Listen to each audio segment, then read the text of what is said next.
Antisipasi maraknya gelandangan dan pengemis di Kota Palembang pada menjelang Ramadan, pihak Dinas Sosial Kota Palembang akan mengejarkan program penjangkauan di 14 titik lampu merah yang menjadi tempat berkumpulnya gepeng akan dikejarkan.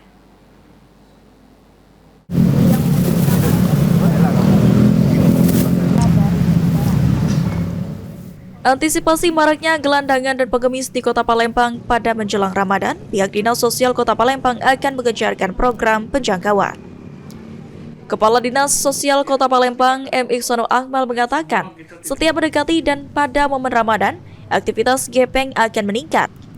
Untuk itu akan ada program penjangkauan di 14 titik lampu merah yang menjadi tempat berkumpulnya gepeng akan digencarkan.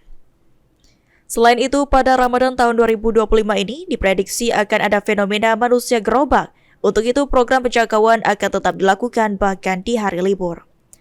Tetap kami akan melaksanakan penjangkauan di 14 titik lampu merah yang ada di Kota Palembang ini, karena disitulah pusatnya para anjal, pengemis, gepeng, manusia badut. Kita akan tertibkan, dan tentu dalam bulan suci Ramadan ini akan ada fenomena baru, ya manusia gerobak yang mengharapkan ya bantuan pada saat bulan puasa, karena biasanya bulan puasa ini banyak warga yang ingin bersedekah, itu yang paling penting. Tapi tetap kita penjangkauan walaupun di hari libur sekalipun. Ditambahkan Kepala Dinas Sosial Kota Palembang yang merupakan ibu kota Provinsi Sumatera Selatan memiliki daya tarik besar bagi gepeng yang berasal dari luar kota.